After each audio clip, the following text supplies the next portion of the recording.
Welcome to El Regnum channel. If you are new to this channel, please do not hesitate to click subscribe and hit the notification bell for you to be more updated of the coming videos.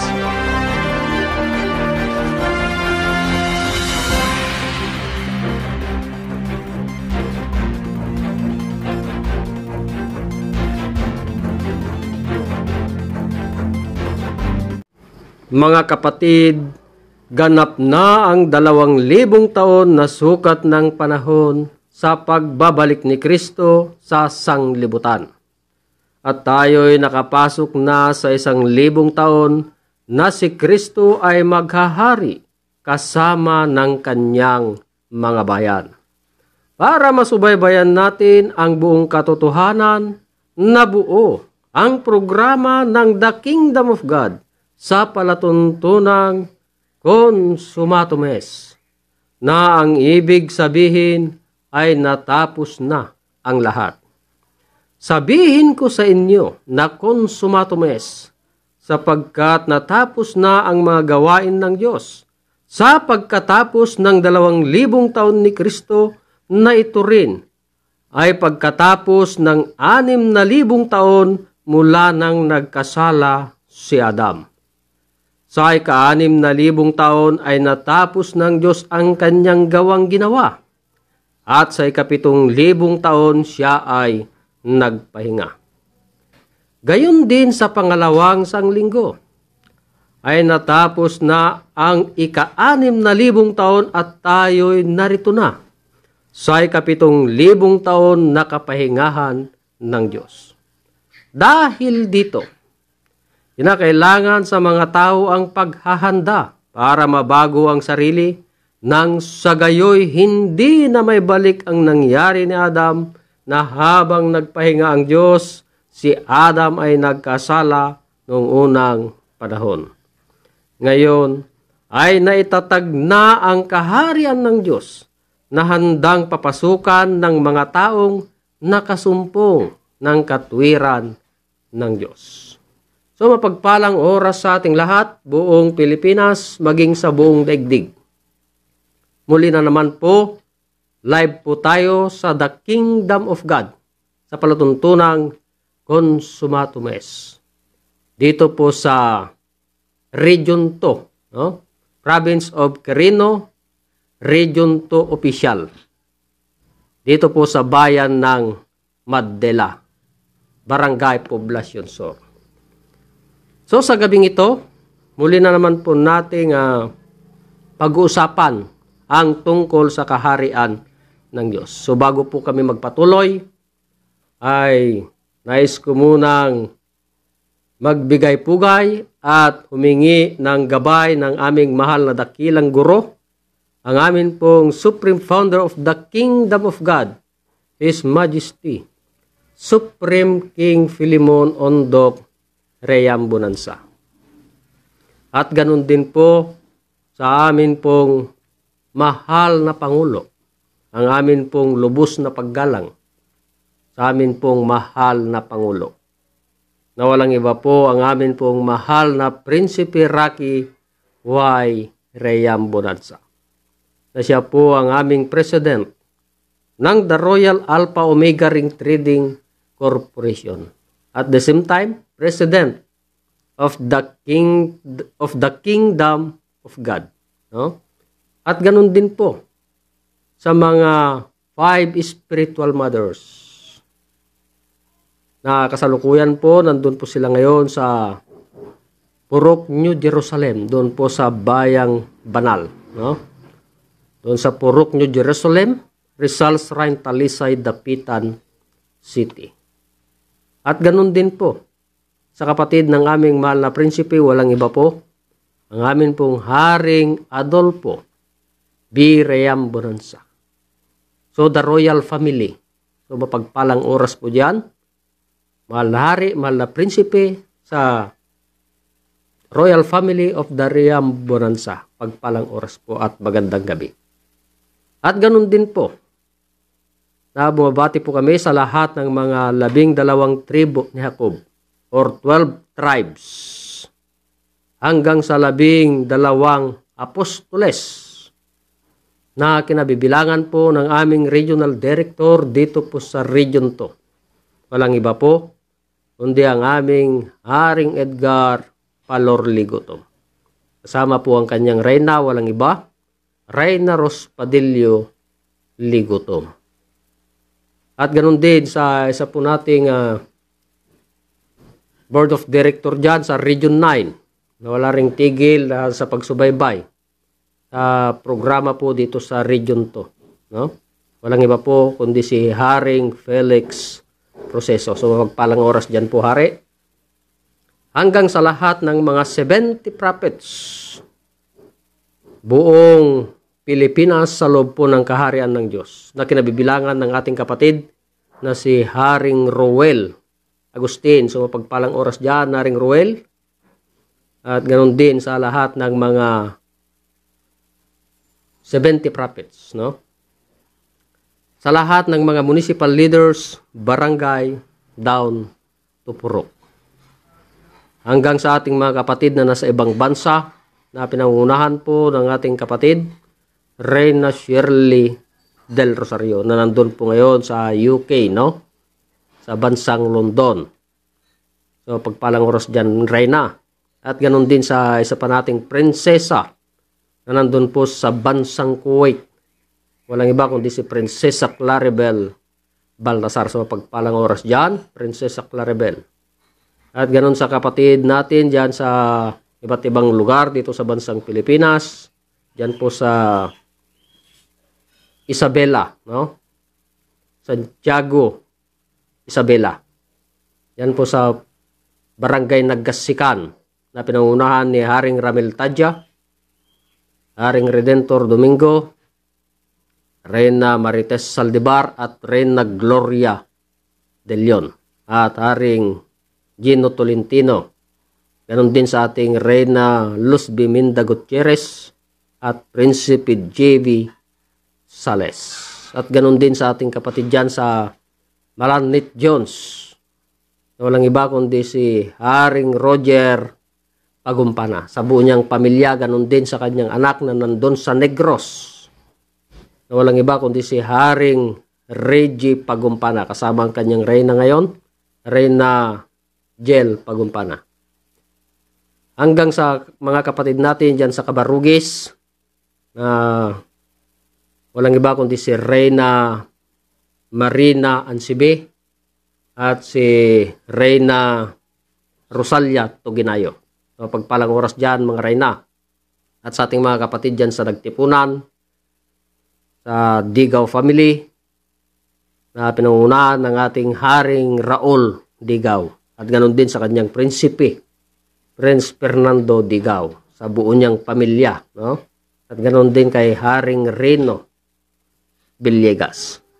So, pagpalang oras sa ating lahat, buong Pilipinas, sa buong puwersa ng The Kingdom of God.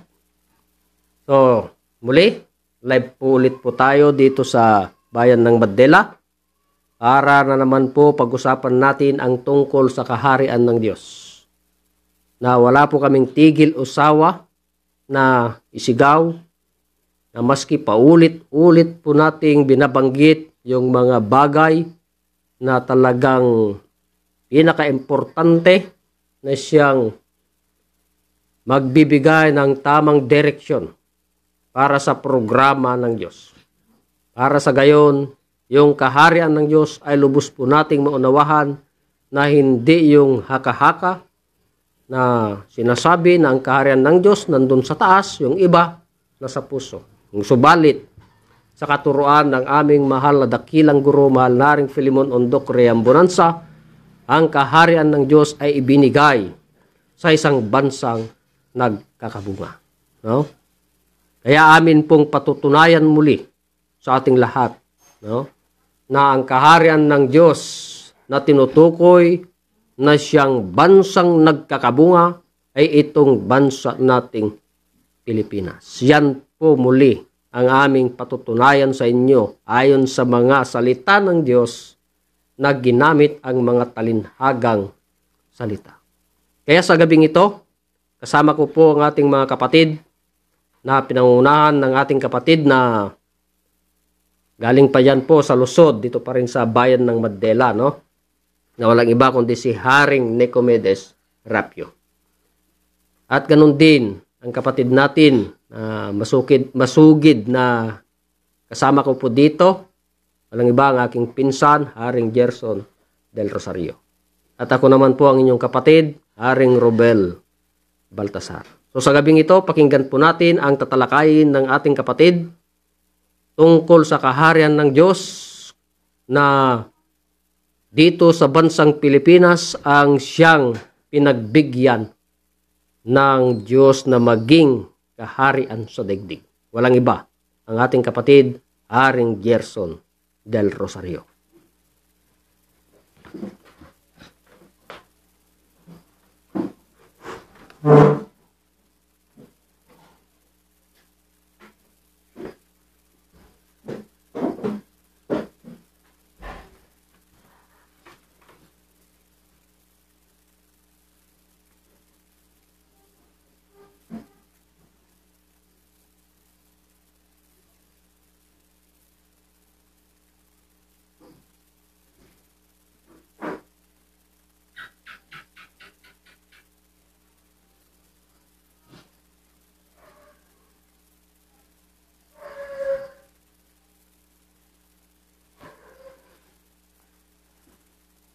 Okay, so maraming salamat Ari. Isang mapagpalang oras po sa ating lahat. Mula Luzon, Visayas, and Mindanao. Live po tayo ngayon sa The Kingdom of God, Region 2, Province of Quirino, dito po sa bayan ng Mandela, sa Barangay Poblacion Sur, Mandela, Quirino, sa bahay po ng ating kapatid, Reyna Merlita Baltasar. Okay, so bago po kami magpatuloy, pasasalamat at pagpupuri sa aming mahal na dakilang guro, ang aming Supreme Founder of the Kingdom of God, His Majesty Supreme King Philemon Ondoc Riam Bonanza. At ganoon din po na kami po ay nagpapasalamat at gumagalang sa aming mahal na Pangulo, mahal na Prinsipe Rocky Y. Riam Bonanza, na siya po ang president ng the Royal Alpha Omega Ring Trading Corporation. And at the same time, siya rin po ang president ng the Kingdom of God. At ganoon din po sa aming Hari Adolfo B. Riam Bonanza, na siya po ang ating president ng Philippine Deuterium Development and Management Corporation. So yan po ang dalawang magkapatid na nakahawak ng dalawang kumpanya sa loob ng kaharian ng Diyos. At ganoon din po sa lahat ng mga 5 spiritual mothers na nasa banal na syudad sila ngayon, sa Purok New Jerusalem, Talisay, Dapitan City, Zamboanga del Norte. So magandang gabi po sa inyo mga nanay. At sa lahat po ng mga royal family ng Riam Bonanza, magandang gabi po sa inyong lahat. At sa lahat ng mga 12 tribes ni Amang Jacob, sa lahat ng mga 12 apostoles na nakaibilangan po ng aming regional director ng Region 2, Hari Edgar Palor Ligutom, at kasama po ang kanyang Reyna Ros Padillo Ligutom. So magandang gabi po Hari at Reyna. At sa lahat po ng mga 70 prophets, mga municipal leaders, barangay leaders down to Purok. At sa lahat po ng mga kapatid po natin sa ibang bansa, yan, ang aking ina, si Reyna Shirley del Rosario, at si Prinsesa Claribel Baltasar. So magandang gabi po sa inyo. At sa mga kapatid po natin dyan sa Santiago City, sa Barangay Nagkasikan, yan, andyan po si Hari Ramil Tadya, si Hari Redentor Domingo, si Hari Gino Tolentino, at sa mga reyna po natin dyan, si Reyna Gloria De Leon at si Reyna Marites Saldivar, at ang aking kapatid, si Reyna Los Biminda Gutierrez, at ang ating prinsipe, si Prince JB Sales. So magandang gabi po sa inyong lahat. At sa kapatid po natin sa Malanit Jones, si Hari Roger Pagumpana at sa kanyang buong pamilya. So magandang gabi sa iyo, Hari. At si Hari Ruel Agustin. Yan, magandang gabi po sa inyo. At sa lahat po ng mga kapatid po natin dyan sa Barangay Cabarugis, yung dalawang reyna natin dyan, si Reyna Rosalia Tuginayo at si Reyna Marina Ansibi. Yan. So magandang gabi po sa inyong dalawa. At sa mga kapatid po natin dyan sa Nagtipunan, Quirino, sa mga Digaw family na pinangungunahan ni Hari Raul Digaw at sa kanyang prinsipe, at si Hari Algario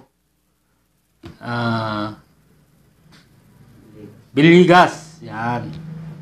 Kalimutan ko na tuloy si Hari Algario. So, magandang, at sa yung kapatid natin dyan sa Juan pala, sa Negros, si Hari Rigi Pagumpana at sa kanyang reyna, si Reyna Jel Pagumpana. Okay, so magandang gabi po sa ating lahat. Okay, sa gabing ito, naririto muli kami upang magpahayag na naman sa inyo ng mga nakatagong lihim sa banal na kasulatan, mga kapatid, na itinago pa ng Diyos sa mga talinhaga. Subalit, ano nga ba itong plano or yung programa ng Diyos, mga kapatid? Yan. Ang plano ng Diyos ay magtayo ng isang kaharian na kailanman ay hindi na may gigiba, mga kapatid. Subalit, yung mga una niyang plano, yung 4 na naging kaharian sa buong daigdig. Yan. Ay natapos na.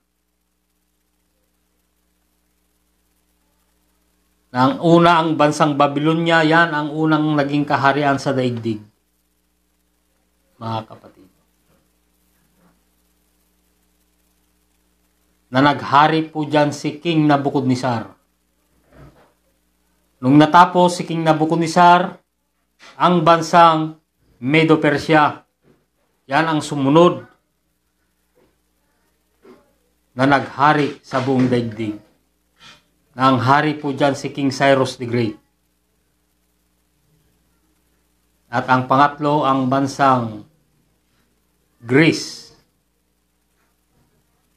mga kapatid. Yan ang naging kaharian, naging 3 na kaharian sa buong daigdig, ang bansang Greece. Na ang hari po dyan si Alejandro Magno or si Alexander the Great. At ang panghuli, ang bansang Roma.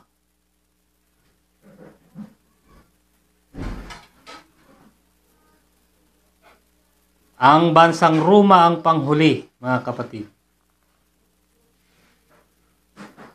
Na ang naghari po dyan ang mga Cesar. Subalit, sila po ay natapos na. Ngayon, ang tanong, may kaharian pa ba dito sa ating daigdig?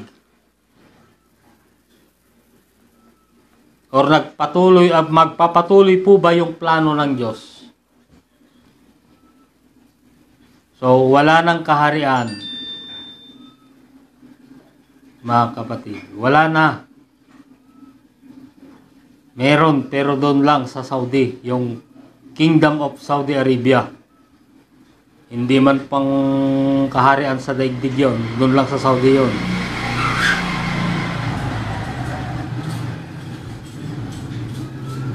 Kaya yung plano ng Diyos ay nagpatuloy ayon sa ating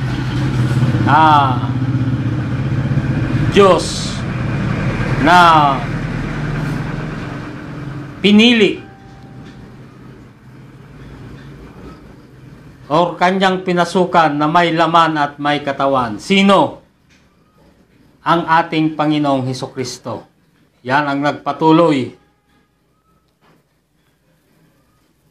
Mga kapatid,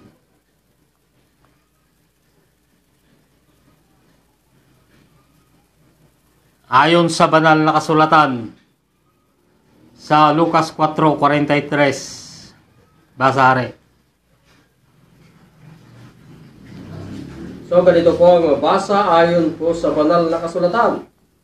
Datapwat sinabi niya sa kanila, dapat namang ipangaral ko sa mga ibang bayan ang mabubuting balita ng kaharian ng Diyos, sapagkat sa ganito ay sinugo ako. Yan, ang ating Panginoong Hesukristo. Siya yung sinugor, pinili, na nangangaral ng mabubuting balita tungkol sa kaharian ng Diyos. Mga kapatid.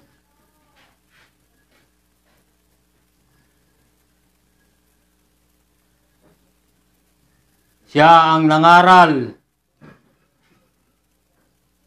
ng tungkol sa kaharian ng Diyos doon sa bansang Israel, na doon sana itatayo ng Diyos yung panglima na kaharian sa daigdig. Subalit ang tanong, tinanggap po ba ng mga tao?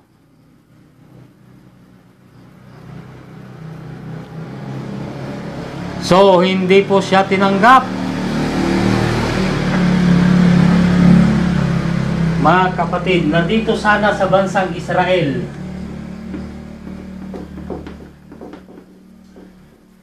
itatayo ang panglimang kaharian, subalit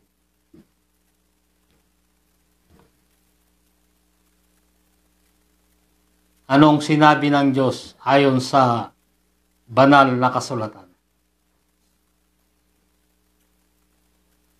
na mababasa sa Matthew 21:42-43. So ganito po ang mabasa ayon po sa banal na kasulatan. Sinabi sa kanila ni Jesus, kailanman bagay hindi ninyo nabasa sa mga kasulatan ang batong itinakwil ng nangagtatayo ng gusali, ang siya ring ginawang pangulo sa panulo.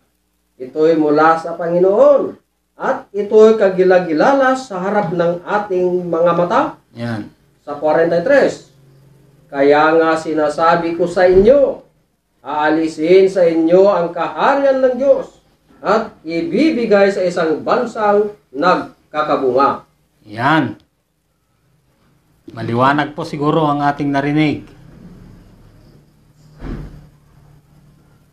Na yung nangangaral sa kanila doon sa bansang Israel ay hindi man ito tinanggap. Aalisin sa inyo ang kaharian ng Diyos at ibibigay sa isang bansa.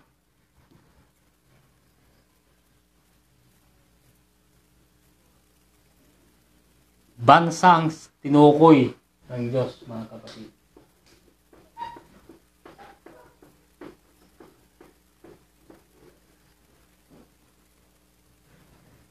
Subalit, ang Diyos nag-utos.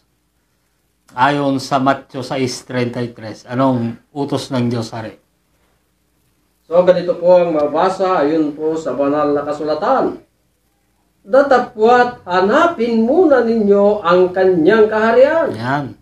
at ang kanyang katwiran, at ang lahat ng mga bagay na ito ay pawang idaragdag sa inyo. Yan. Yun po ang kautos-utusan ng Diyos.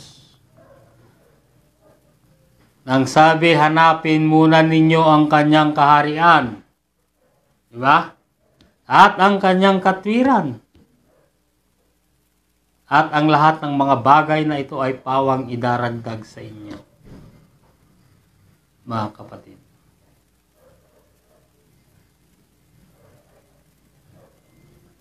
So, bansa.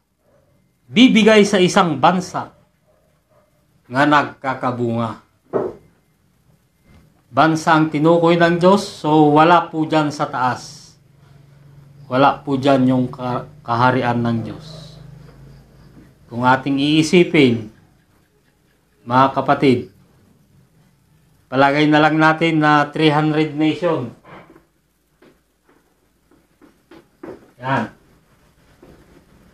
Lahat ng bansa sa daigdig. Subalit isa lang ang tinukoy ng Diyos, mga kapatid. Isang bansa.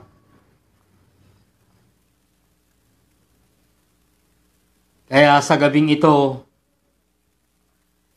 ang pag-uusapan po natin ay kung nasaan ang kaharian ng Diyos. Kaya papatunayan ko sa gabing ito na ang bansang Pilipinas ay siyang kaharian ng Diyos ayon sa banal na kasulatan na mababasa sa Isaias 2:4. Basa, Hari. So, ganito po ang mabasa ayon po sa banal na kasulatan. At siya'y hahatol sa gitna ng mga bansa at sasaway sa maraming tao. At kanilang pupukpukin ang kanilang mga tabak upang maging mga sudsod. At ang kanilang mga sibat ay maging mga karit. Ang bansa ay hindi magtataas ng tabak laban sa bansa. O mangangaral pa man sila ng pakikipagdigma. Punto.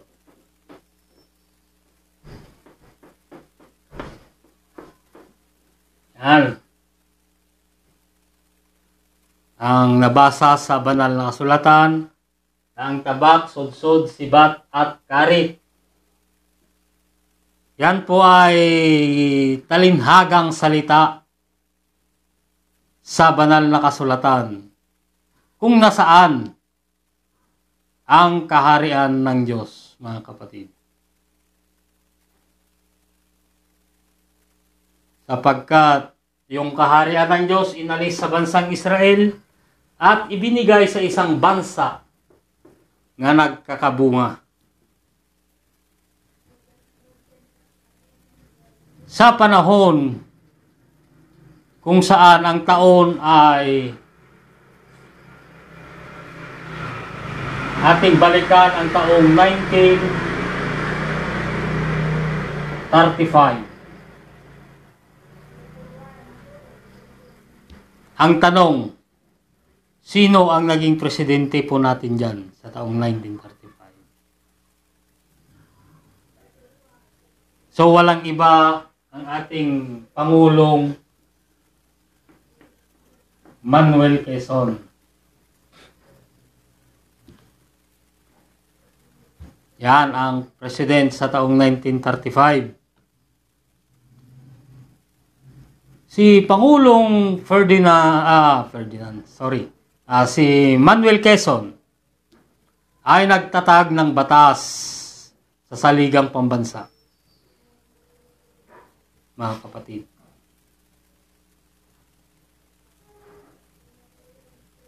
Ang batas na ito ay ang Article 1, Section 4. Na ang ibig sabihin, ang bansa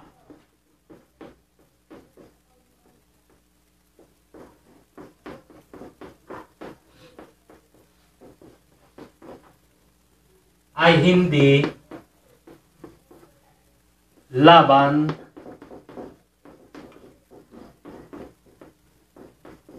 sa mga bansa. Yan po ang sinasaad ng Article 1, Section 4. So, lumipas po ang 35 years. Anong itong 35 years? Nagdaan po ang siyam na mga presidente. Kung ating idagdag sa taong 1935, ang sukat ay 1970.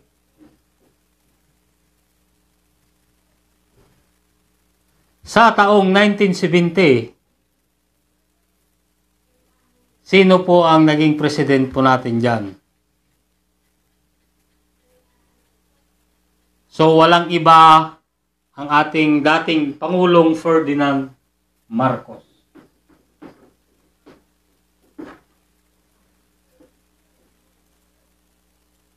Yan. Si Pangulong Ferdinand Marcos ay pinagpatuloy yung batas kung nasaan ang kaharian ng Diyos. Sapagkat ang kaharian ng Diyos inalis sa bansang Israel at ibinigay sa isang bansa nga nagkakabunga. Ipinagpatuloy po ng ating Pangulong Ferdinand Marcos ang batas ni Manuel Quezon. Subalit, ito'y kanyang renevise sa Article 2, Section 3.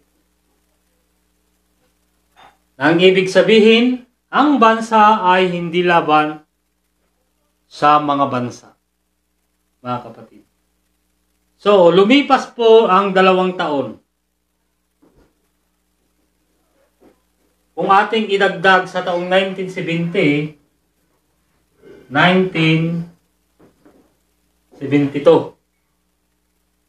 Ang tanong, anong kaganapan sa taong 1970? 72.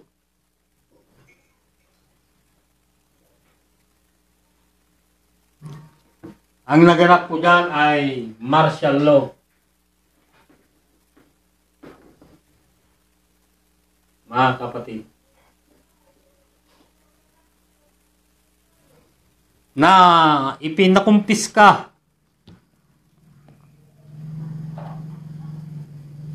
lahat ng mga walang kaukulang lisensya ng mga armas ang ating Pangulong Ferdinand Marcos.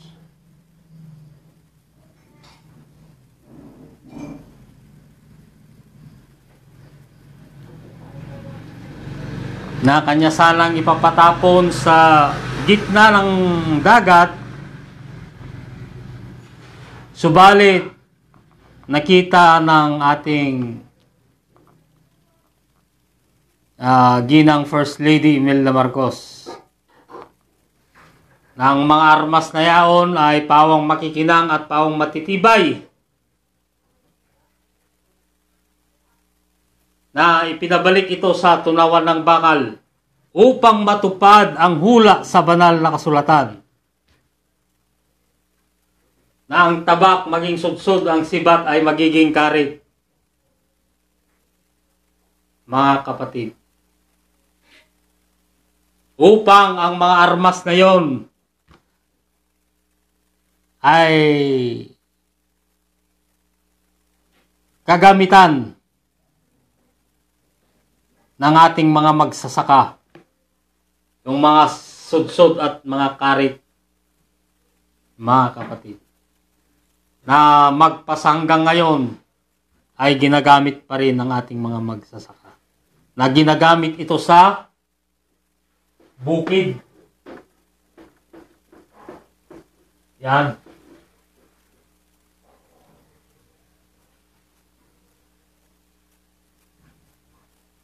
Ginagamit sa kabukiran, mga kapatid. Kaya ang tanong, saan ito naganap? So walang iba, bansang Pilipinas.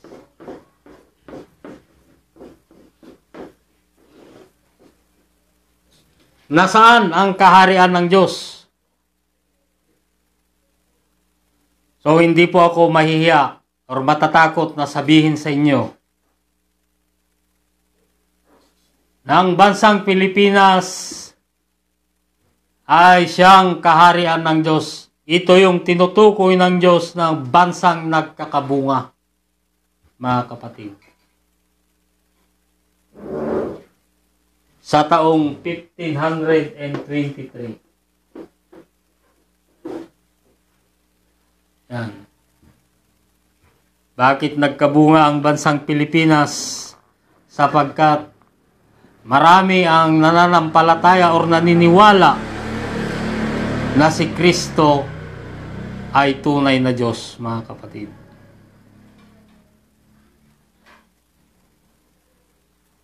Bansang nagkakabunga. Okay, so ito po ang aking tinalakay sa gabing ito. So maraming salamat sa lahat ng nagsubaybay or nakinig sa programa ng aming mahal na dakilang guro, na sana po ay hindi po tayo magsawa na makinig upang sa ganoon ay higit po natin maunawaan or maintindihan yung mga salita or mga plano ng Diyos sa ating daigdig.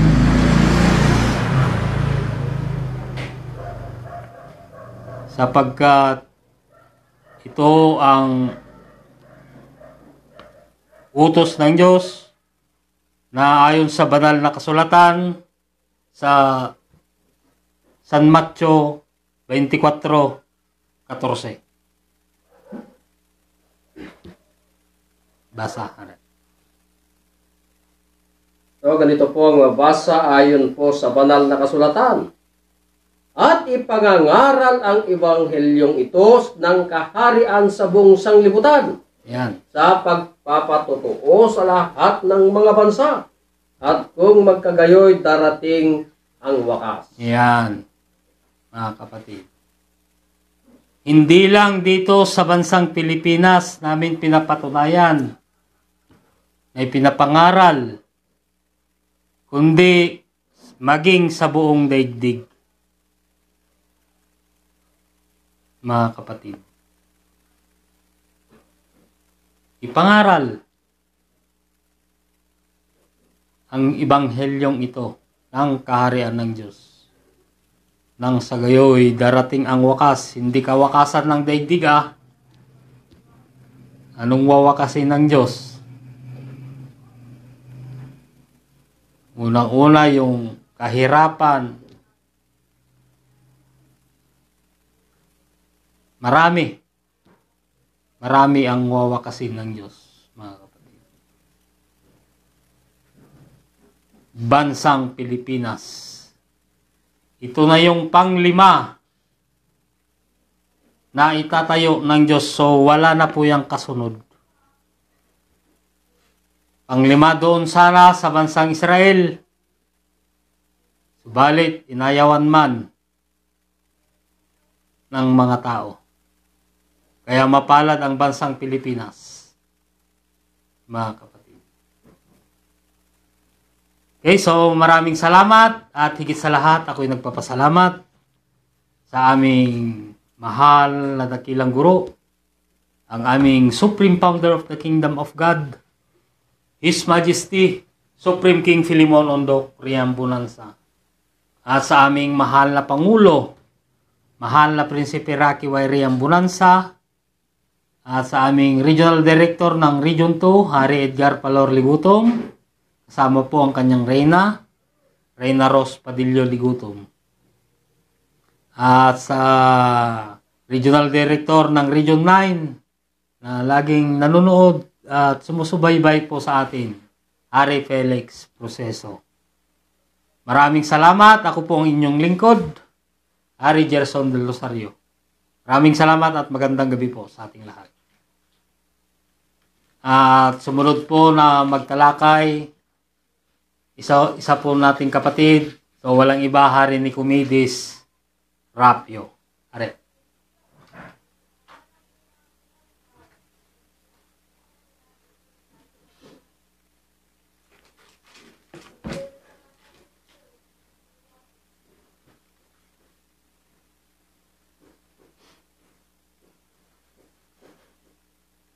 Magandang gabi sa ating lahat, mga kapatid.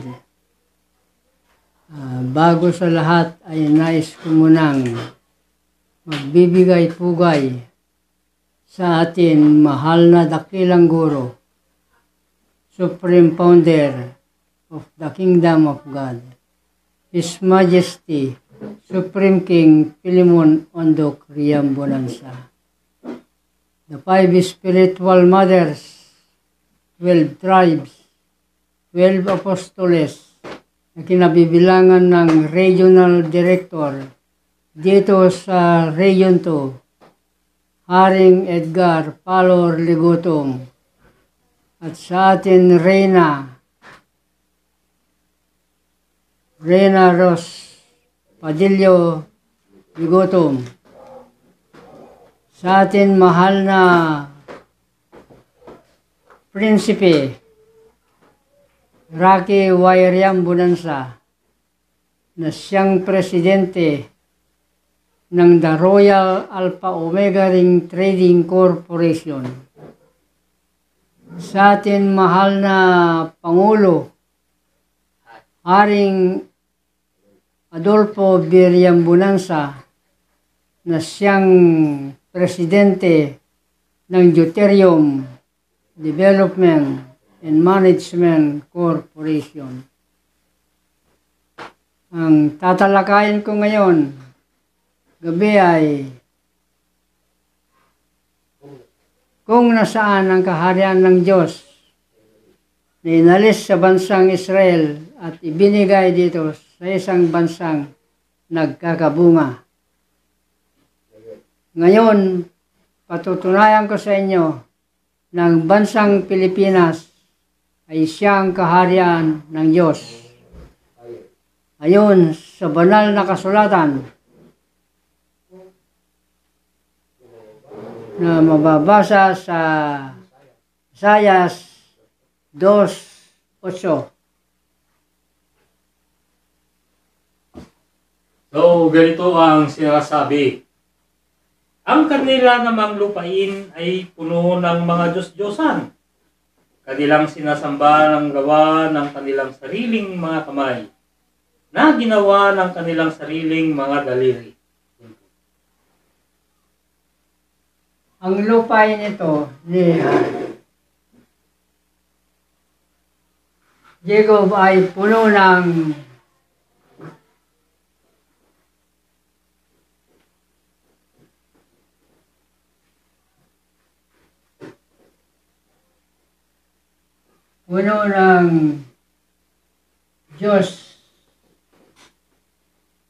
Diyosan.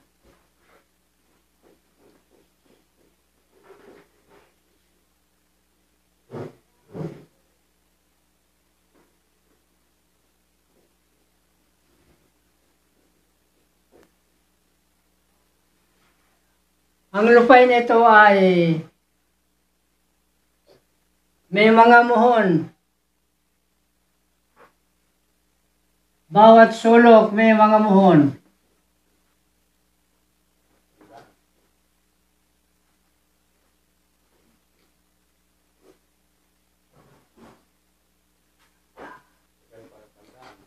Ito ang palatandaan ng kanyang hangganan.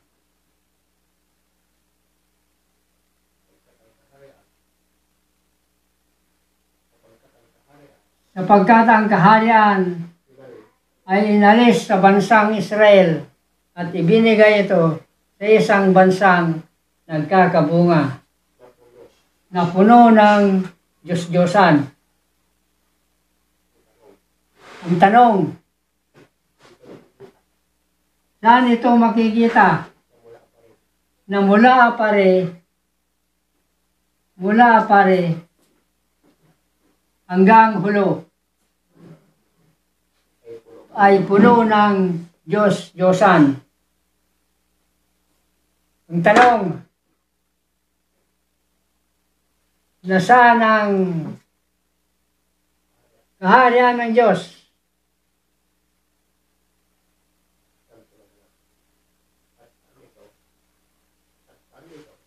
At saan ito naganap?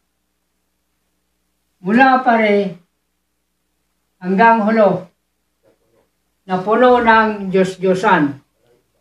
Walang iba dito sa bansang Pilipinas.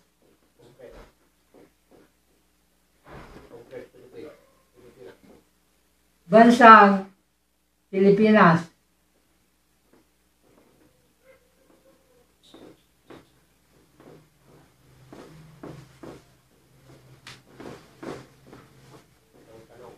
Ang tanong, nasaan ang kaharian ng Diyos?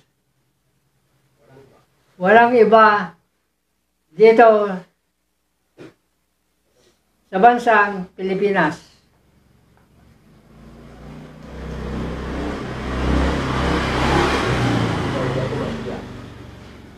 Kaya hindi ako mahiya na ipagsigaw ng bansang Pilipinas ay siyang kaharian ng Diyos. Magandang gabi sa atin lahat, mga kapatid.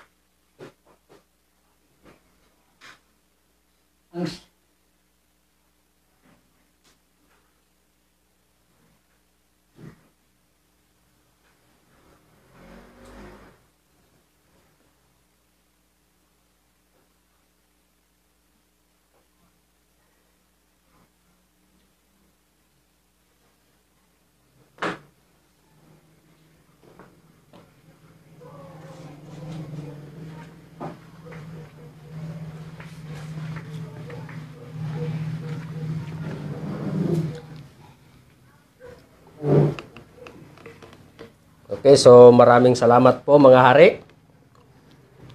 So muli mapagpalang oras sa ating lahat, buong Pilipinas, maging sa buong daigdig. So muli, live po tayo dito sa Region 2, Province of Quirino, dito po sa bayan ng Madela, dito po sa bahay ng aking ina, walang iba, Reyna Merlita Baltasar. So, bago po ako magpatuloy, ay nais ko munang humingi ng gabay at pagpupugay sa aming mahal na dakilang guro, ang amin pong mahal na Supremo, sa loob ng kaharian ng Diyos. Walang iba po, ang aming Supreme Founder of the Kingdom of God, His Majesty, Supreme King Philemon Ondok Reyam Bonanza. At ganun din po sa aming 5 spiritual mothers, na kasalukuyan po nandun po ngayon sa banal na syudad, doon po sa Purok New Jerusalem, Rizal Shrine, Talisay, Dapitan City, Zamboanga del Norte. So pagpalang oras po mga nanay, at ganun din po sa amin pong lubos na paggalang sa amin pong mahal na Pangulo, walang iba po ang amin pong mahal na Prinsipe Rocky Y. Reyam Bonanza, na siya po ang aming President ng The Royal Alpha Omega Ring Trading Corporation. At ganoon din po na aming President sa The Kingdom of God. At ganoon din sa kapatid ng aming mahal na Prinsipe, walang iba, Haring Adolfo B. Reyam Bonanza, na siya po ang aming president ng the Philippine Deuterium Development and Management Corporation.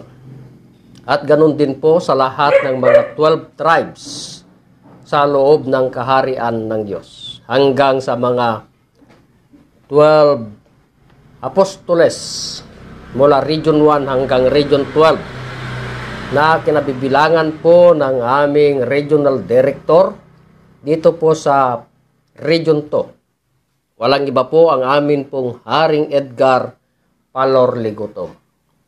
At kasama po ang kanyang reyna, walang iba, Reyna Rose Padillo Ligutom. So pagpalang oras dyan, hari at reyna.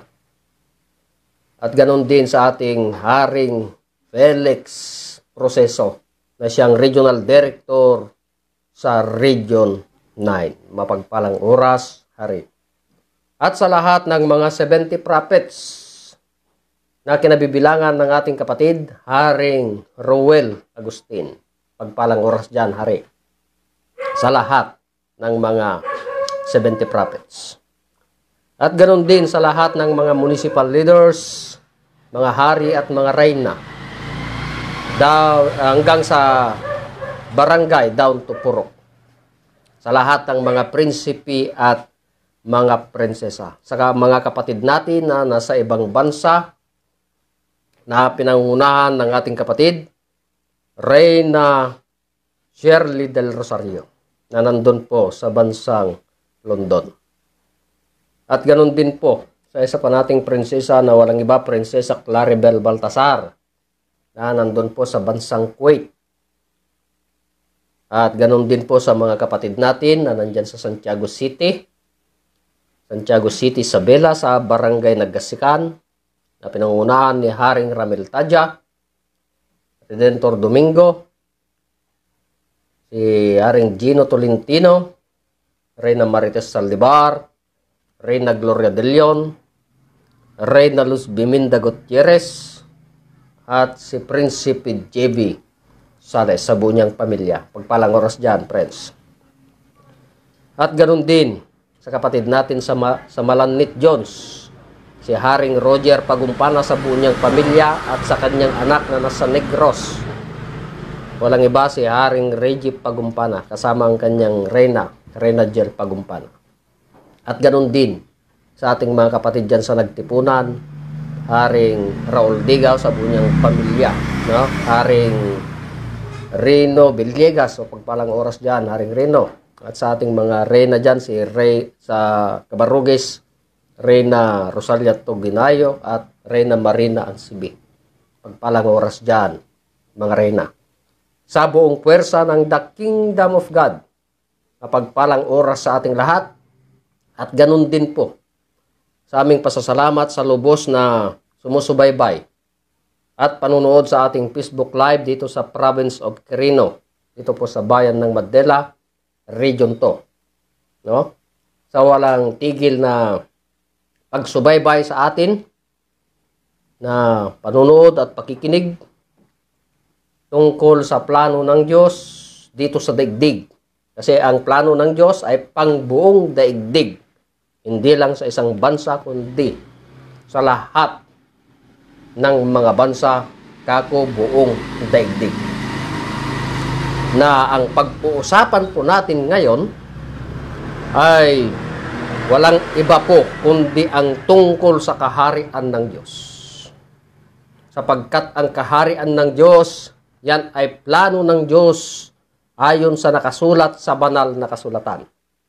Nababasa sa Matthew 25:34. Na ano ba ang sinasabi? Pakibasa, hari.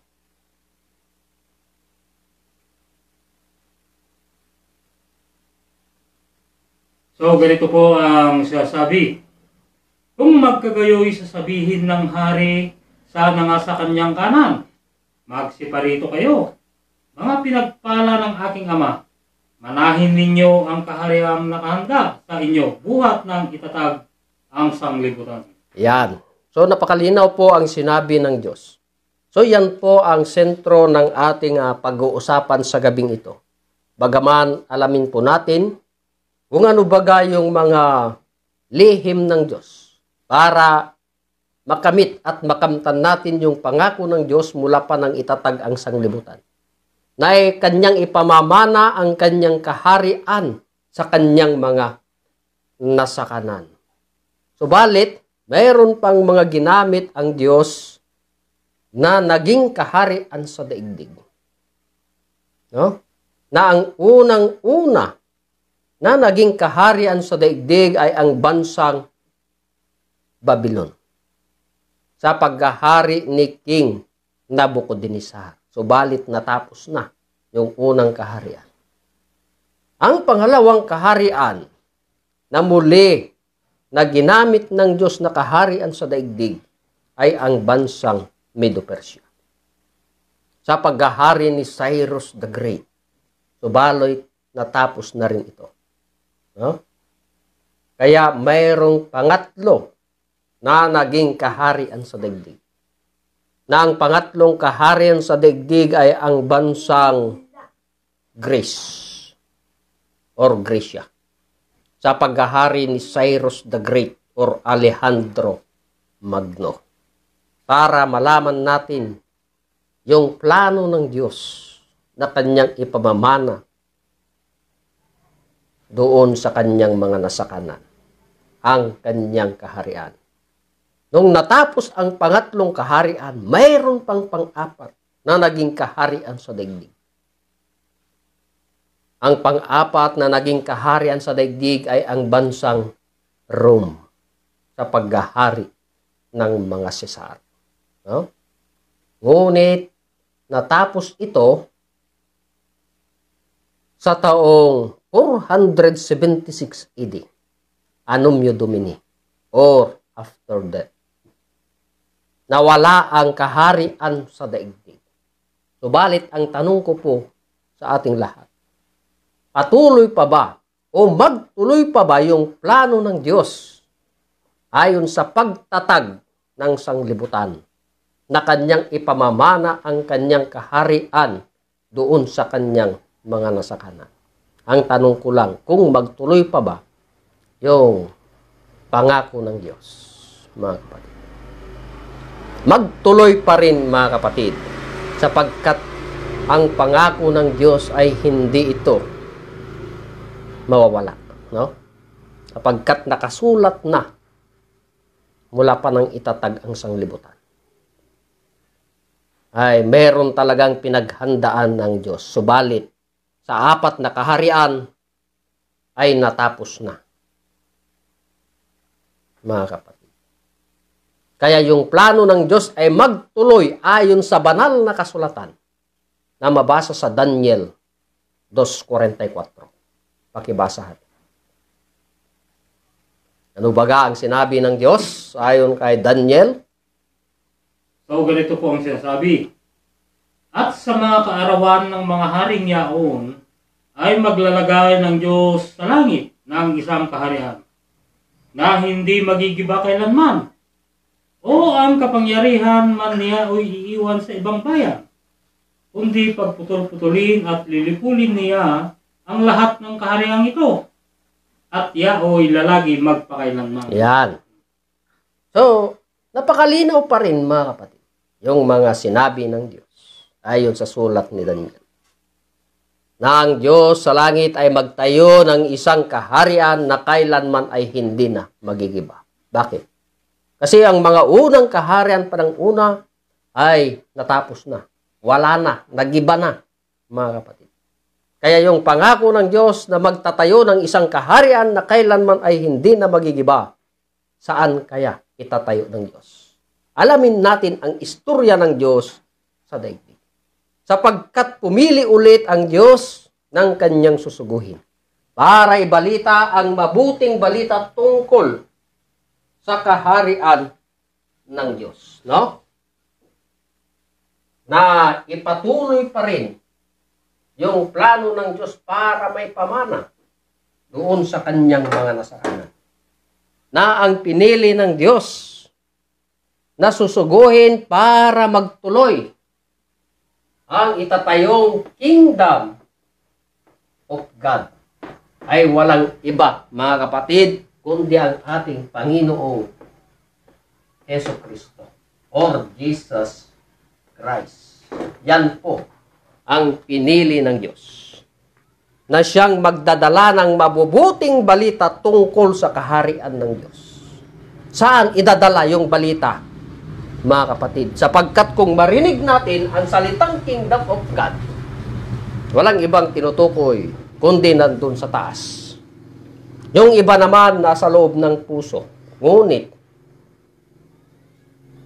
mga kapatid, ano kaya ang ilalagay ng Diyos sa loob ng puso? Ilagay kaya ng Diyos yung kaharian sa loob ng puso? Basahin natin ayon sa Hebreo. Sulat sa Hebreo 10:16. Pakibasa hari.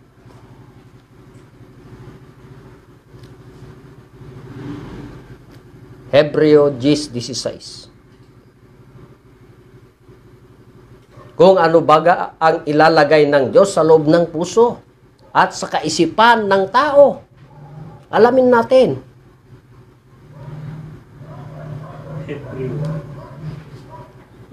Hebreo 10:16.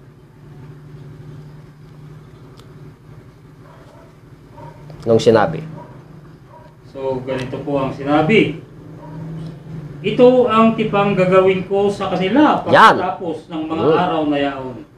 Sabi ng Panginoon, ilalagay ko ang aking mga kautusan sa kanilang puso. Yan, kautusan.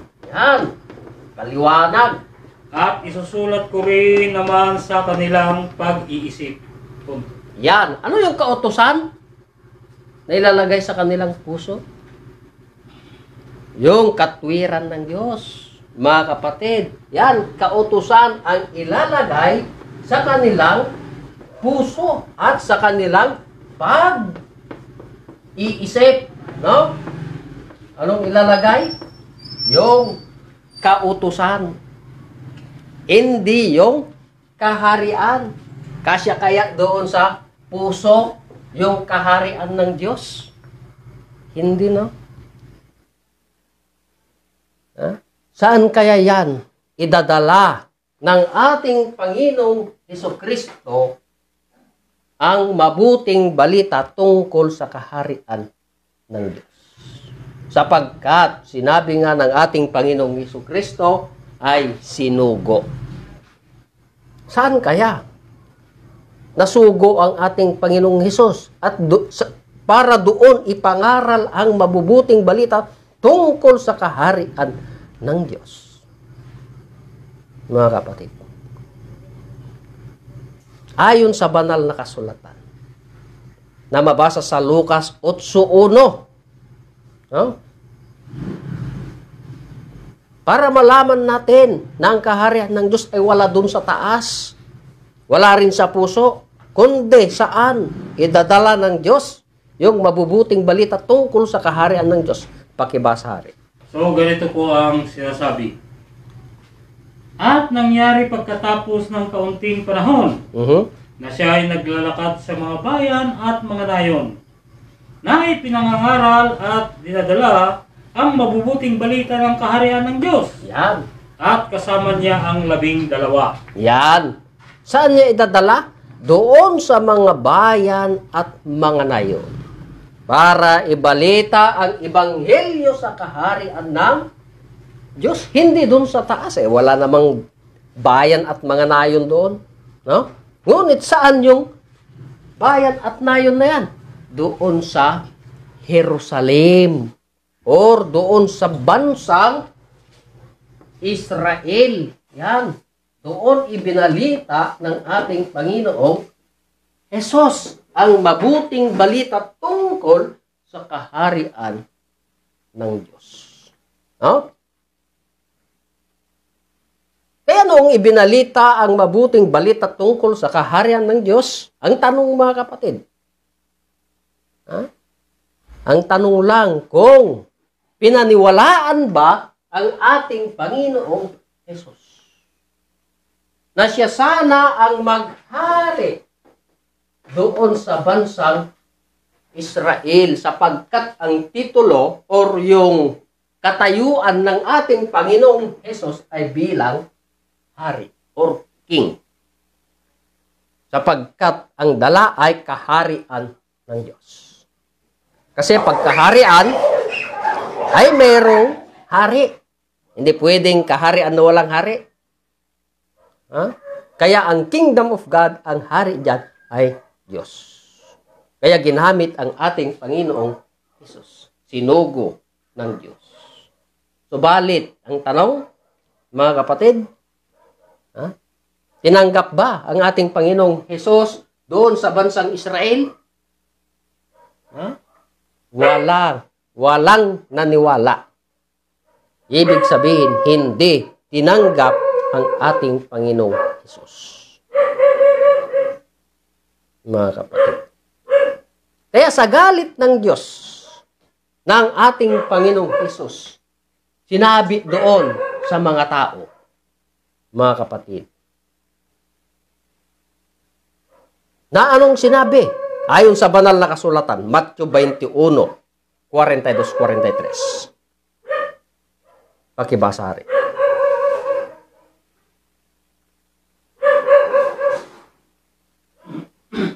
So, ganito po ang sinasabi. Sinabi sa kanila ni Jesus, Anong sinabi? kailanman bagay hindi ninyo nabasa sa mga kasulatan? Ang batong itinakwil ng nagtatayo ng gusali, ang siya ring ginawang pamulo sa panulok. Ito'y mula sa Panginoon. At ito'y kagilagilala sa harap ng ating mga mata.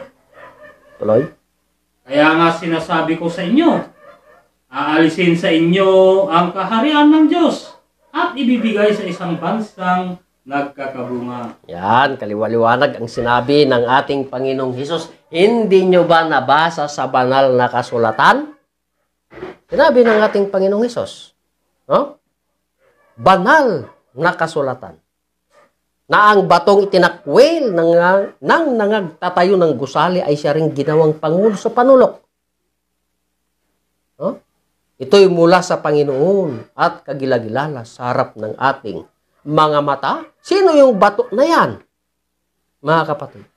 Ayon sa 1 Corinto 10:4, sino yung bato na yan? Para higit po nating maunawahan at maintindihan kung sino baga yung bato na tinukoy. Basa. So ganito po ang sinasabi. At lahat ay nagsiinom sa isang inuming dingyaon sa Espiritu. Sapagkat nagsiinom sa batong yaon sa Espiritu na sumusunod sa kanila. At ang batong yaon ay si Kristo. At ang batong yaon ay si Kristo. Siya pala yung Diyos, mga kapatid. Ngunit, hindi tinanggap. Hindi tinanggap ang ating Panginoong Hesus doon. Hindi pinaniwalaan. Kaya nga sinabi na aalisin sa inyo ang kaharian ng Diyos at ibibigay sa isang bansa na magkakabunga. Isang bansa lang ang sinabi ng Diyos. Sa dinami-dami ng bansa sa daigdig, palagay natin nasa 300 nation of the world. Ngunit isang bansa lang ang sinabi ng Diyos. Bansang nagkakabunga. Anong bansa kaya yan? Sapagkat hindi man ito binigyan ng address. Walang address. Sapagkat ang kaharian ng Diyos inalis sa bansang Israel, ibinigay sa isang bansa na nagkakabunga. Kung tinanggap sana, hanggang ngayon, ang Israel ay siyang kaharian ng Diyos. Hindi na sana tayo maghanap. Bagaman utos ng Diyos, mga kapatid, ayon sa Matthew 6:33 na sinabi, datapwat hanapin muna ninyo ang kanyang kaharian. At ang kanyang katwiran at ang lahat ng mga bagay na ito ay pawang idaragdag sa inyo. Saan natin hahanapin? Para makamtan natin yung pangako ng Diyos na kanyang ipamamana doon sa kanyang mga nasakanan ang kaharian ng Diyos. sapagkat hindi man tinanggap sa bansang Israel. Saan dinala? Doon sa isang bansa na nagkakabunga. Doon na may tatayo ang panglimang kaharian sa daigdig na sinabi ng Diyos ayon pa kay Daniel, no? Na ang Diyos sa langit ay magtayo ng isang kaharian na kailanman ay hindi na magigiba. Kung hindi na magiba, dito na ibibigay ng Diyos ang kanyang pangako na mamanahin ang kanyang kaharian, no? Na itinatag pa, no? Na itinatag mula ng itatag ang sanglibutan, mga kapatid. Yan ang plano ng Diyos sa daigdig.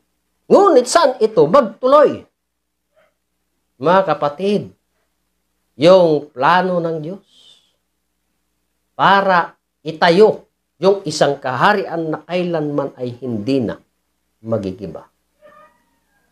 Kung walang Diyos na magbabalita sa mabuting balita para maganap yung pangako ng Diyos na muling magtayo ng isang kaharian na kailanman ay hindi na magigiba, kailangan mayroon ding susuguhin tulad ng ating Panginoong Hesukristo na sinugo ng Diyos. No? May palatandaan, mga kapatid, kung nasaan yung kaharian ng Diyos. Na inalis sa bansang Israel, ibinigay sa isang bansa na nagkakabunga. Siguro naman naririnig na po natin yung aral ng Diyos tungkol sa kaharian ng Diyos. No? Na mula pa sa ating Panginoong Hesukristo na ninanais sa karamihan sapagkat nangako na siya'y muling babalik, no? Para maitayo muli ang kaharian na kailanman ay hindi na magigiba. Ngunit ang tanong, ang ating Panginoong Hesus nakabalik na ba? Mga kapatid, nakabalik na, subalit yung pangako ng Diyos, mayroon na siyang bagong pangalan na siyang magbabalita tungkol sa kaharian ng Diyos. Nagaya ng ating Panginoong Hesus na binalita ang mabubuting balita tungkol sa kaharian ng Diyos. Ngayon, yung mabubuting balita tungkol sa kaharian ng Diyos nandito na sa bansa nating Pilipinas. Na ang nagdala at nangaral ng tungkol sa kaharian ng Diyos walang iba. Ang aming divine mentor, Supreme King Philemon Ondok Reambunansah. Narenistro pa noong July 27, 1992 doon sa Security Exchange Commission. Kaya kung maghanap po tayo ng kaharian ng Diyos, karami-raming bansa sa daigdig na saan yung kaharian ng Diyos na naibabalita sa daigdig. No? Kaya, mga kapatid, wala po kaming tigil o sawa sa pagbigay ng mabubuting balita sa inyo na itong bansa nating Pilipinas ay siyang mapalad na pinagbigyan ng Diyos na pagtatayuan ng isang kaharian na kailanman ay hindi na magigiba. No? Nandyan yung ating banal na kasulatan na guide, no? Guide po natin na siyang binigay ng Diyos na direksyon kung nasaan na ang kanyang kaharian na hindi na itayo sa bansang Israel, mga kapatid. Kaya nga, ang banal na kasulatan, mga kapatid, ay may 4 na factors na siyang gagamitin natin na magpatunay na ang kaharian ng Diyos ay dito talaga sa bansa nating Pilipinas. na ang unang faktor sa banal na kasulatan ay ang prophecy. No? Prophecy ng Diyos. Pangalawa, ang history or istorya sa daigdig. Para lubusan nating maunawahan. Pangatlo, ang mathematics or kwentada. Kasi mayroong mga panahon yan, mga kapatid. Pang-apat, science or sensya. Yan ang guide, mga kapatid, at magpatunay na itong bansa nating Pilipinas ay siyang kaharian ng Diyos. Nalinihim pa ng Diyos sa mga talinhagang salita. Kaya nga kako, mga kapatid, amin pong pinapatunayan ayon sa aming mahal na hari na ang bansa nating Pilipinas ay siyang kaharian ng Diyos. Nawala doon sa taas, wala rin sa puso, kundi nasa isang bansa na nagkakabunga. Na ang tinutukoy po namin, itong bansa nating Pilipinas. Kaya magpakasaya tayo. Kaya ito yung aking patutunayan sa inyo, mga kapatid. Na dito talaga sa bansa nating Pilipinas ang siyang kaharian ng Diyos. Na ayon sa banal na kasulatan. Na mababasa sa Isaiah 24:15. Pakibasa rin.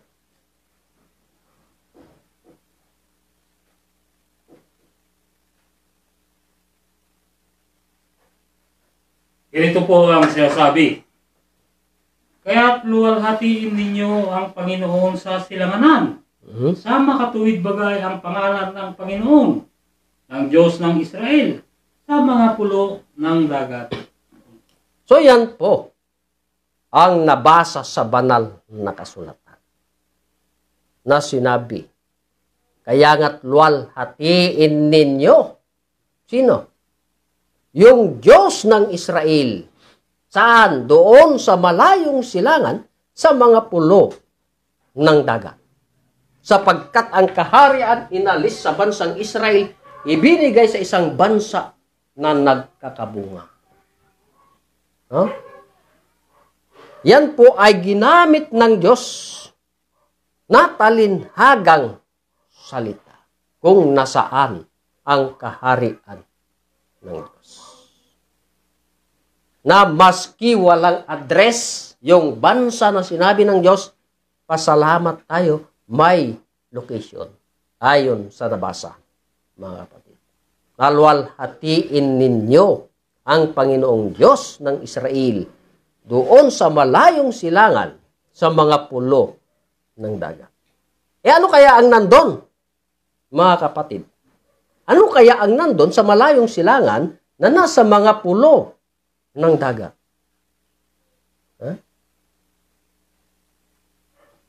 Kung mag-research tayo, sakay pa ba tayo ng eroplano, barko, or mga sasakyan sa ibabaw ng lupa? Kompleto na tayo sa kagamitan, mga kapatid. Kompleto na tayo. Meron na tayong gadget. No? May cellphone na. Meron tayong world map. Bakit hindi natin search dyan? Or tignan kung ano ang nandun sa malayong silangan na nasa mga pulo ng dagat ayon sa nabasa sa banal na kasulatan. Sabihin ko, mga kapatid, na ayon sa aming mahal na dakilang guro, mahal na Haring Filimon Ondok Reambonanza, na ang nandun sa malayong silangan, kung ating isearch, ay makikita natin, unang-una, ang bansang Japan. Yan, ang bansang Japan. No? Pangalawa, mga kapatid, ang bansang Indonesia. Indonesia. Pangatlo, ang bansang Malaysia.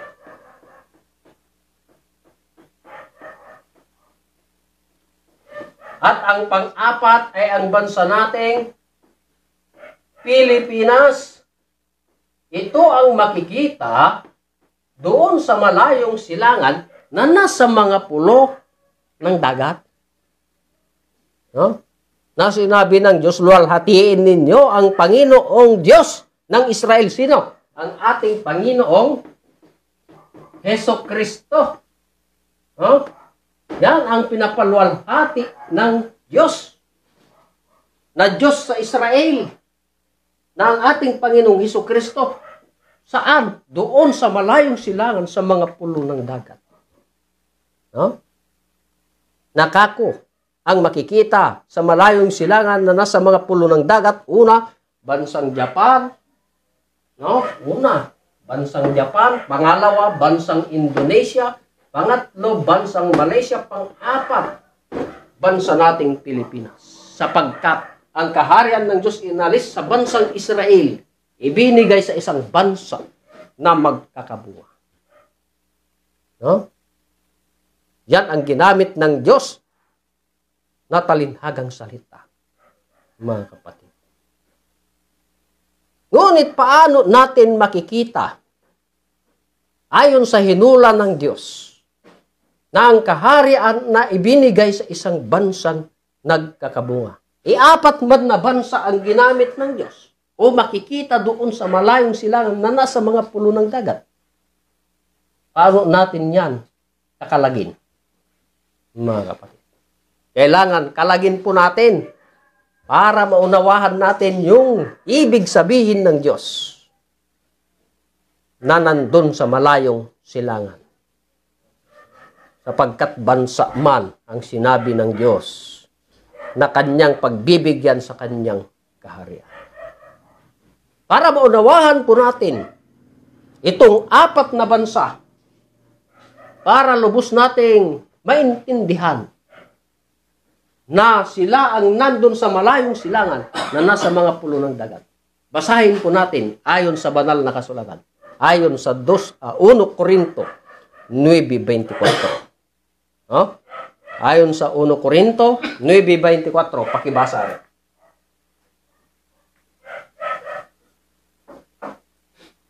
So, ganito po ang sasabi.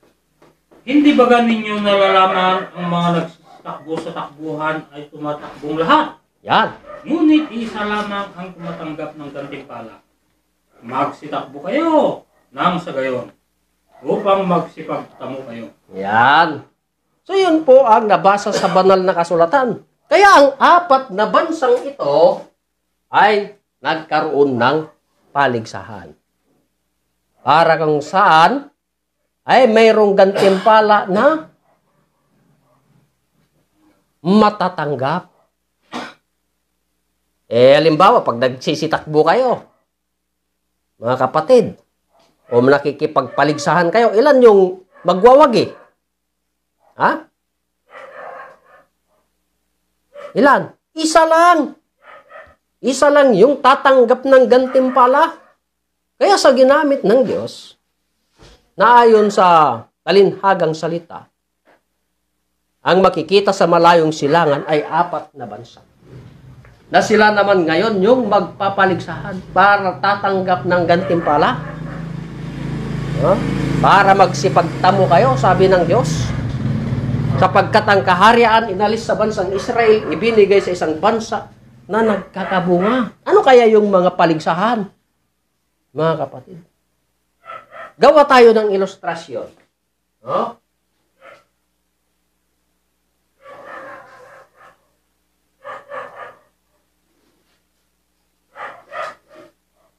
Yan. Para maintindihan po natin kung ano ba yung paligsahan ng bawat isang bansa. No?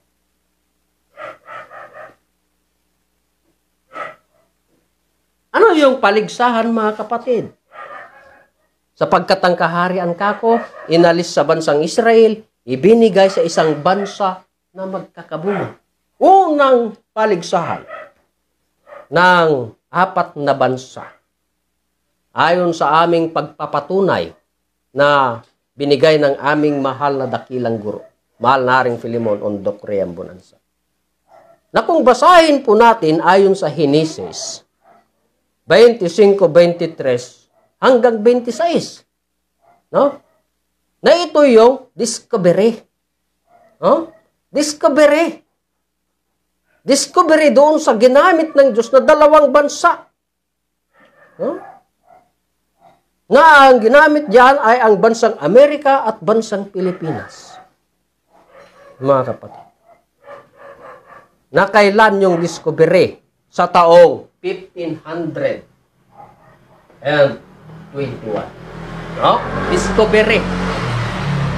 Kung nasaan ang kaharian ng Diyos.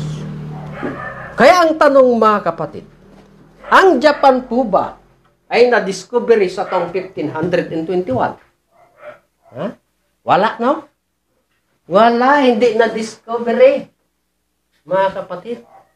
Pangalawang bansa, ang bansang Indonesia, na-discovery ba? Noong March 16, 1521. Wala pa rin. Hindi yan na-discovery. Pangatlo, bansang Malaysia, ang tanong, na-discovery ba sa 1521? Hindi pa rin. Pang-apat na bansa, mga kapatid. No? Ang bansang Pilipinas po ba ay na-discovery noong 1521? Ayon sa history, mga kapatid. Maski tignan ninyo sa encyclopedia, no? Ang bansang Pilipinas ay na-discovery noong March 16, 1521, kaya nakuha ng bansang Pilipinas. Ito yung paligsahan na tinukoy ng Diyos. Sapagkat ang magwagi ay mayroong gantimpala. Dahil ang kaharian ng Diyos ay inalis sa bansang Israel, binigay sa isang bansa na nagkakabunga. Ano naman yung pangalawa na paligsahan, mga kapatid?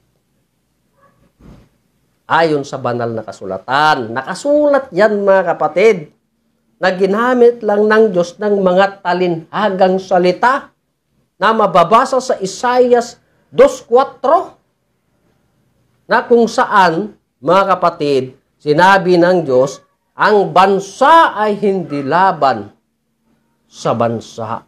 No? Yan ang hinula ng Diyos. No? Ang bansa ay hindi laban sa bansa. Yan, hindi laban sa bansa. No? Ang tanong, mga kapatid, ayon sa hinula ng Diyos, na ang bansa ay hindi laban sa bansa. Ang tanong, ang bansang Japan ba ay hindi laban sa bansa?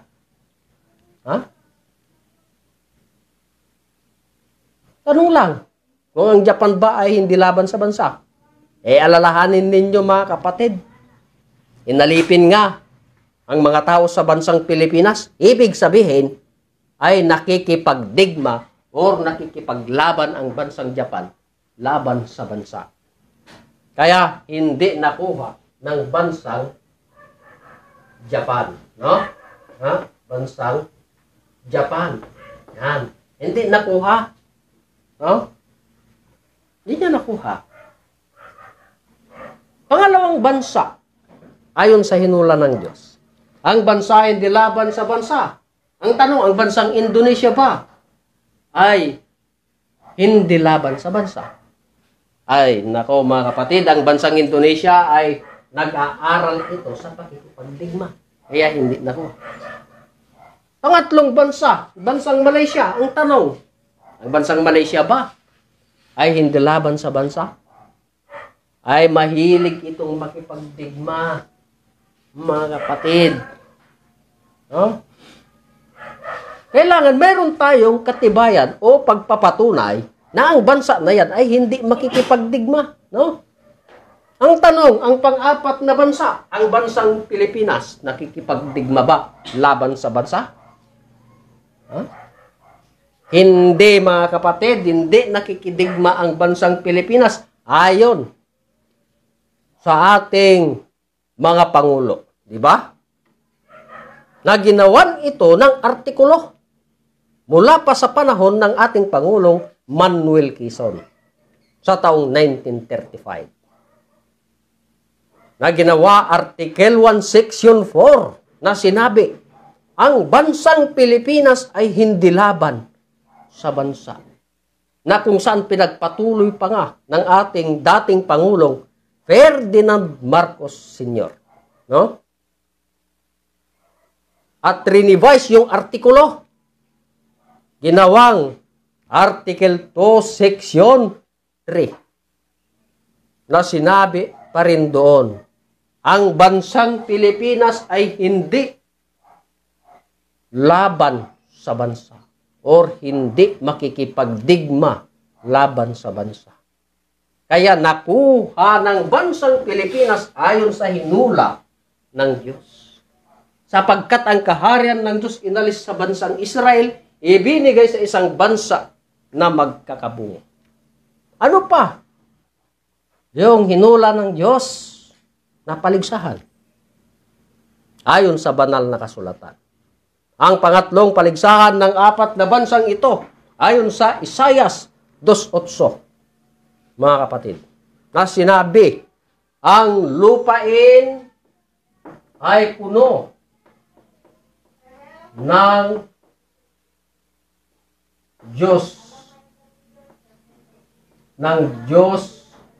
Diyosan. No? Yan ang hinula ng Diyos. Ha? Ang lupain ay puno ng Diyos-Diyosan. Saan kaya natin yan hanapin? Sapagkat ang kaharian ng Diyos inalis sa bansang Israel, ibinigay sa isang bansa ng kakabunga. Hanapin natin doon sa hinula ng Diyos na makikita doon sa malayong silangan na nasa mga pulo ng dagat. Ang tanong, ang bansang Japan ba ay puno ng Diyos-Diyosan? Hindi, isa lang ang sinasamba. Yan, yung Buddha. Oh? Ang hula ng Diyos, puno ng Diyos-Diyosan. Pangalawa, ang tanong, ang bansang Indonesia ba ay puno ng Diyos-Diyosan? Wala pa rin, iisa pa rin ang sinasamba. No? Hindi nakaakma ayon sa hula ng Diyos. Pangatlong bansa, bansang Malaysia. Ang tanong mga kapatid, puno ba yan ng Diyos-Diyosan? Wala pa rin, iisa lang ang sinasamba niyan. Ha? Pang-4 na bansa mga kapatid. Ang tanong, ang bansang Pilipinas ba ay puno ng Diyos-Diyosan? Ay punong-puno. Ang daming iba't ibang pananampalataya. Diba? Nandyan nga yung pangalang Yahweh. No? O kaya yung mga iba't ibang pangalan ng sinasambahan. Kaya sinabi ng Diyos, ang lupain ay puno ng Diyos-Diyosan. Palatandaan kung nasaan ang kaharian ng Diyos. Sapagkat ang kaharian ng Diyos inalis sa bansang Israel, ibinigay sa isang bansa na magkakabunga. No? Isang bansa lang ang sinabi ng Diyos. Kaya ang tanong, ang bansang Pilipinas ba ay puno ng Diyos-Diyosan? Search natin. Mula pare hanggang hulo, mga kapatid, ay nagpapatunay na ang bansa nating Pilipinas ay puno. Ay puno ito ng Diyos-Diyosan. Kaya akmang-akma ayon sa hinula ng Diyos. Sila'y nagpapaligsahan sapagkat may pangako ang Diyos na kung sino man ang magwagi ay siyang may gantimpala. Ano ang gantimpala? Sapagkat ang kaharian inalis sa bansang Israel, ibinigay sa isang bansa na nagkakabunga. Anong gantimpala? Yung kaharian ng Diyos. Kung saan yan itatayo, kung saan yan itatag ng Diyos ang kanyang kaharian. Huh? Dako tayo sa pang-4 na paligsahan ng 4 na bansa. Na ayon sa nabasa po natin, mga kapatid, sa Isaias 24:15, nalwalhatiin ninyo ang Panginoong Diyos ng Israel. Saan? Saan luwalhatiin? Doon sa malayong silangan sa mga pulo ng dagat. Kung isipin natin, wala namang ibang linulwalhati ng mga tao, kundi ang pangalang Jesus. Diba? Ngunit, saan linulwalhati? Doon sa malayong silangan sa mga pulo ng dagat. Ay tignan natin sa malayong silangan. No? Yan. Malayong silangan. Nasa mga pulo ng dagat. Yan. Ang tanong mga kapatid, ang bansang Japan ba ay nandun sa malayong silangan sa mga pulo ng dagat?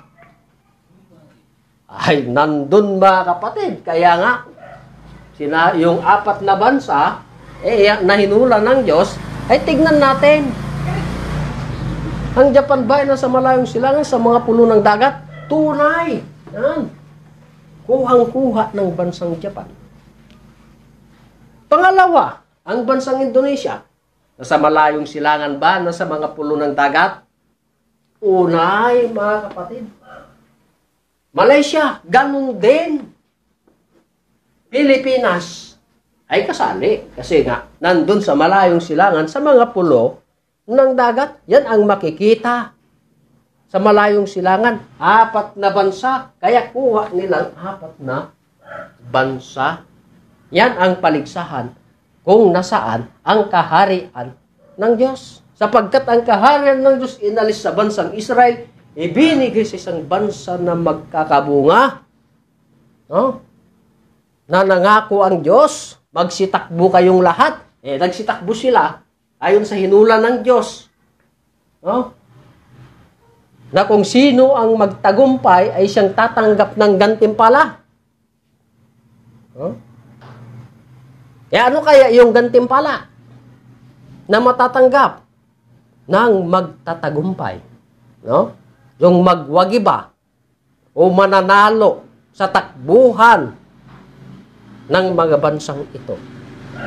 Ano kaya yung pagwagihan o tatanggapin? Basahin natin, mga kapatid. Ayon sa banal na kasulatan na mabasa sa Revelation 3:12. Para malaman natin kung ano yung gantimpala ng magwagi. Pakibasa rin. So ganito po ang sinasabi. Ang magtagumpay ay gagawin kong haligi sa templo ng aking Diyos. At hindi na siya ilalabas pa doon. At isusulat ko sa kaniya ang pangalan ng aking Diyos. At ang pangalan ng bayan ng aking Diyos. Ang bagong Jerusalem na mananaw buhat sa langit mula sa aking Diyos. At ang aking sariling bagong pangalan. Napakalinaw yung nabasa sa banal na kasulatan. Anong sinabi? Ang magtagumpay ay gagawin kong haligi. Saan? Sa templo ng aking Diyos. At hindi na ako lalabas pa doon. Sabi ng Diyos. At isusulat ko ang aking pangalan. O pangalan ng Diyos. Ba?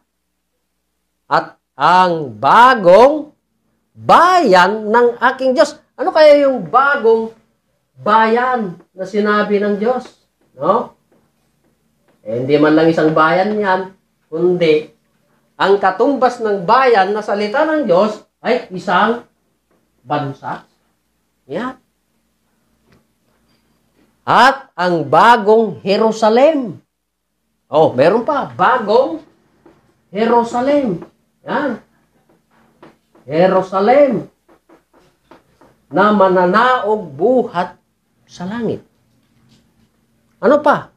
At isusulat ko ang aking sariling bagong pangalan. Tignan ninyo, mga kapatid. Yan ang tatanggapin ng nagtagumpay or nagwagi.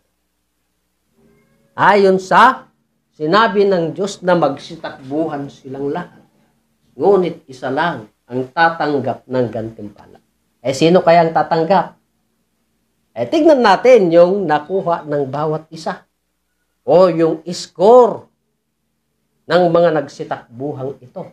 No? Tignan natin. Ang bansang Japan, ilan ang nakuha? Ay may nakuhang isa. Ang bansang Indonesia, meron ding nakuhang isa. Malaysia, ganun din. Isa pa rin. Ang bansang Pilipinas, ilan yung score o nakuha ng bansa nating Pilipinas? Bilangin natin. 1, 2, 3, 4. So, ibig sabihin, perfect. Akmang-akma sa bansa nating Pilipinas ang hinula ng Diyos na siyang tatanggap ng gantimpala. Sapagkat ang kaharian ng Diyos inalis sa bansang Israel, ibinigay sa isang bansa na nagkakabunga. No? Na doon may tayo ang kanyang kaharian. Ngunit ang tanong mga kapatid, sino ang nagtagumpay?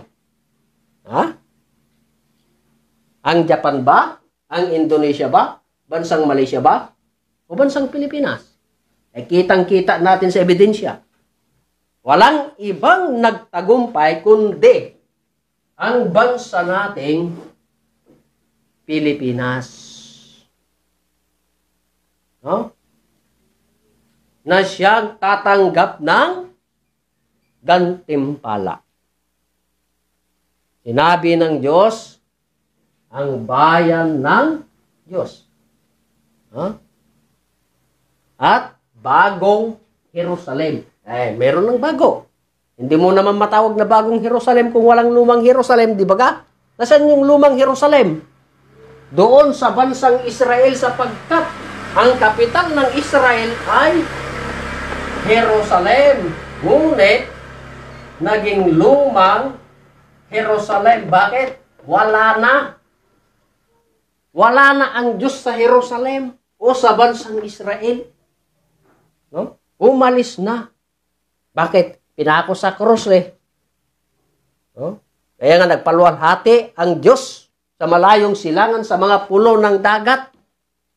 Eksakto, yung 4 na bansa nagpaligsahan. Mapalad ang bansa nating Pilipinas na siyang nagtagumpay sa hinula ng Diyos. Kaya ang tanong, nasaan ang kaharian ng Diyos? Nasaan ang kaharian ng Diyos or kingdom of God? Nasaan? Walang iba kundi dito sa bansa nating Pilipinas. Kaya dito maitatayo ang isang kaharian na kailanman ay hindi na ito magigiba. Naitayo na. No? Naitatag na. Mga kapatid, saan tinatag? Doon pa sa Security Exchange Commission. Sinong nagtatag? Hindi po kami mahiya. Walang iba kundi ang aming mahal na dakilang guro, mahal na Haring Filimon Ondok Reambonanza. Renehistro ng aming mahal na hari ang Kingdom of God noong July 27, 1992. Yan ang pagkarehistro sa Security Exchange Commission ng aming mahal na dakilang guro, mahal na Haring Filimon Ondok Reambonanza. Kaya hindi po kami mahihiya na ipagsigaw, hindi lang dito sa bansa nating Pilipinas, kundi maging sa buong daigdig na ang bansa nating Pilipinas ay siyang kaharian ng Diyos. Kaya nga, sakto sa hinula ng Diyos Ayon sa Matthew 24:14. Anong sinabi?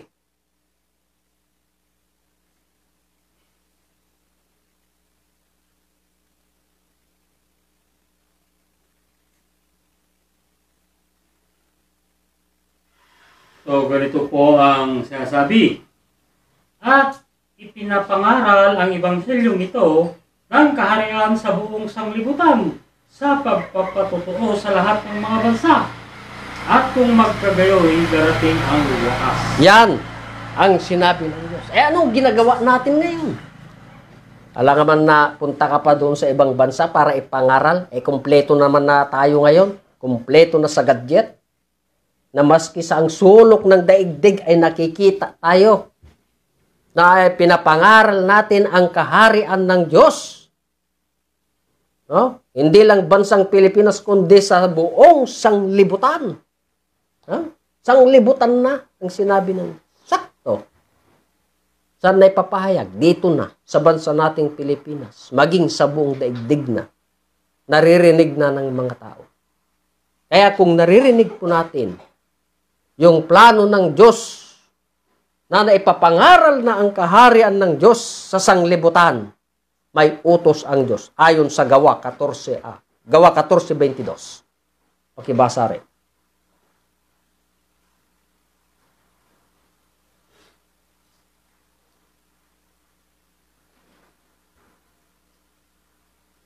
So, ganito po ang sinasabi. Na pinatitibay ang mga alagad na pinatitibay ang mga kaluluwa ng mga alagad at inaaralan sila na magsipanatili sa pananampalataya at sa pamamagitan ng maraming mga kapighatian ay kinakailangang magsipasok tayo sa kaharian ng Diyos. Yan. Kaya mga kapatid, kaya nga sinabi ng Diyos yan, na sana ay matanggap natin yung utos ng Diyos na yan sapagkat magsipanatili tayo sa pananampalataya. Doon ba sa paniniwala natin na kung naniniwala tayo sa Diyos ay talagang marami pa tayong daraaning maraming kapighatian. Ngunit kautos-utusan ng Diyos na kinakailangan magsipasok tayo. Saan? Sa kingdom of God or kaharian ng Diyos. Hindi na tayo maghanap. Naibabalita na kung nasaan na ang kaharian ng Diyos. Nababanggit na kung nasaan yung mga nagtatalakay o nagsisigaw ng tungkol sa the kingdom of God. Na sinabi nga ng Diyos na ito yung handang papasukan ng mga taong makasumpong ng katwiran ng Diyos. Yan ang katotohanan. Sapagkat pag mahanapan na natin ang kaharian, ano yung kasunod? Yung katwiran ng Diyos. O mga kautusan ng Diyos. Para sa gayon ay pawang idaragdag lahat ng bagay sa atin, no? Yan ang pangako ng Diyos. Paano natin mamana yung pangako ng Diyos? Kailangan tanggap natin at masunod natin yung alituntunin or katwiran ng Diyos para lahat ng bagay ay pawang idaragdag sa atin.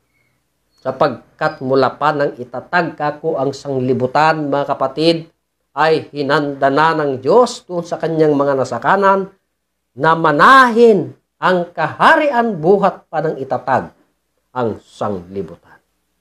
Kaya ito po ang aking tinalakay o aming tinalakay sa gabing ito na siyang